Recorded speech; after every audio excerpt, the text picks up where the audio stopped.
Today, I'm reminding you to listen to your old electronic music. Freebeat. Hey, how's it going, everybody? Welcome to Freebeat, where I post new music-related content every single day, so if that sounds good to you, hit that subscribe button, ring that notification bell. Today's patron shout-out goes to Neil Costigan. Thank you so very much for the support. Let's get started. So today's video is a simple one in concept. I just want to remind you to go back periodically and listen to your old electronic music. It's a really easy way to get some perspective on how you've progressed, across your electronic music journey. I have forgotten to do this until very recently, yesterday in fact, when I actually went and sorted my YouTube channel upload dates in reverse, and I just started from the beginning and I listened to the first, 20 songs or so that I released on the channel, and it's something that I really recommend doing because it's an easy way, like I said, to get perspective on how much you've grown as an electronic musician. Now, of course, I have the unique perspective of being able to watch the literally the very first thing I made on the PO33 because I uploaded it to YouTube. So if you do have that luxury, I highly recommend going back and checking out your first track or whatever that you ever released on your YouTube channel, or if you have a hard drive with something backed up. It can be a really fun way to, like I said, see how you've grown, but also who knows, you might inspire yourself. Right now, I'm going to play you the first track I ever uploaded onto this channel. It doesn't even have a title, and I'll talk a little bit about it after, so enjoy.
So, of course, I'm holding my broken PO33KO because this is the pocket operator that I wrote that song on. The very first piece of electronic music I ever wrote and released. And I actually don't mind it. I really like the use of the live punch-in effects, particularly the octave up and down.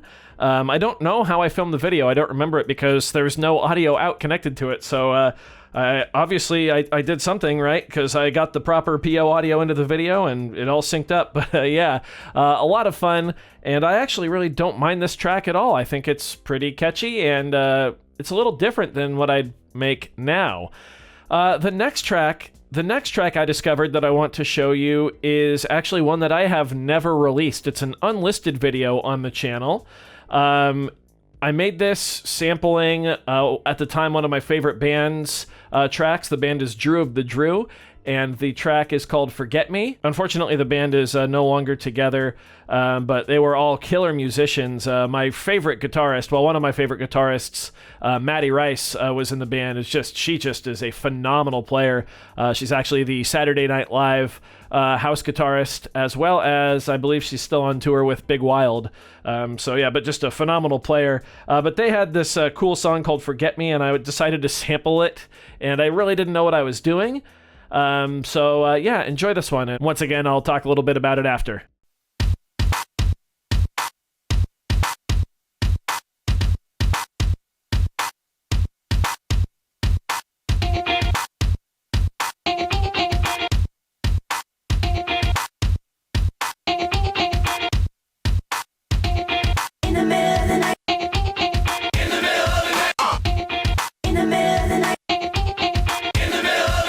Eyes in the middle of the night.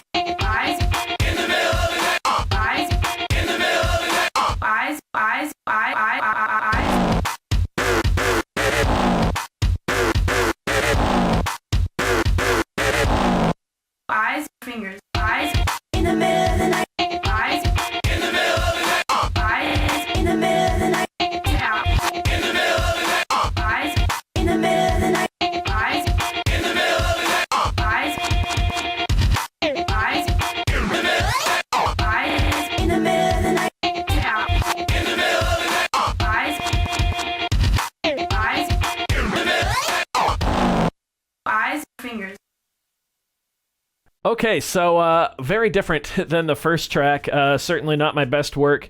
I wasn't really paying attention to like pitches of different things. There's quite a lot of clashing in there, which kind of works given the overall vibe of the piece. But yeah, super interesting choices by me. I don't think the tempo was quite right either because some of those guitar slices don't quite line up with the drums, so I probably could have done a better job there. And I think that's the reason I kept it unlisted and never released it, is because I knew it wasn't my best work, and I was probably embarrassed and I didn't go back and fix it for some reason. But I'm releasing it now because why not, right? A lot of fun. If you want to check out the original track, by the way, it's pretty sweet. I'll put a link in the description. All right, and the third and final track I want to play for you today is the first time I ever recorded my bass guitar into the PO33. This little bass riff that I came up with has lived rent-free in my head ever since I recorded it over 3 years ago. It's just a neat little riff, and I let the bass clip a little bit, so there's some distortion that goes on there, which winds up sounding really cool. And then I believe through Ableton, or maybe through the cheap little amp I had, actually ran some distortion and played some kind of power chords on the bass for the B section. Super cool. I tried to program the drums to be as live as possible, so I tried to make it sound like a real drummer was playing. Not sure if I succeeded or not, let me know, but I really like the feel of this one. Super jumpy, super bouncy, and I like the video.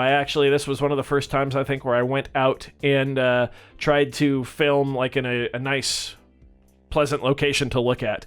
So yeah, enjoy.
So there you have it, 3 tracks that I've kind of rediscovered recently, all because I went back and listened to some of my first electronic music. I really recommend doing that. It's a lot of fun. You can kind of get yourself into, or try to get yourself into whatever headspace you were in back then. Maybe touch on some creative ideas that have since left you. Maybe you can get some of those back, or maybe you can take them in new directions. So I'm actually really curious. Let me know in a comment down below, what's like the oldest thing that you have access to that you've written that you can, easily go check out. I'm really interested to hear what you all have to say. If YouTube isn't being annoying, you could probably even put some links to some of your older material down below, and who knows, maybe we'll check it out. Could be a lot of fun. Anyway, going back and listening to your old electronic music is a fantastic way to get some perspective on your progress, and maybe even get some inspiration from yourself. So I do hope you found this video informative, or at least entertaining. If you did, be sure to leave a like on it. If not, you can always leave a dislike. That's okay too. Doesn't hurt my feelings, just makes me try that much harder next time. Either way, be sure to hit that subscribe button, ring that notification bell. New content every single day. Thank you all so very much for being here. Thanks for watching. We'll see you next time. Bye.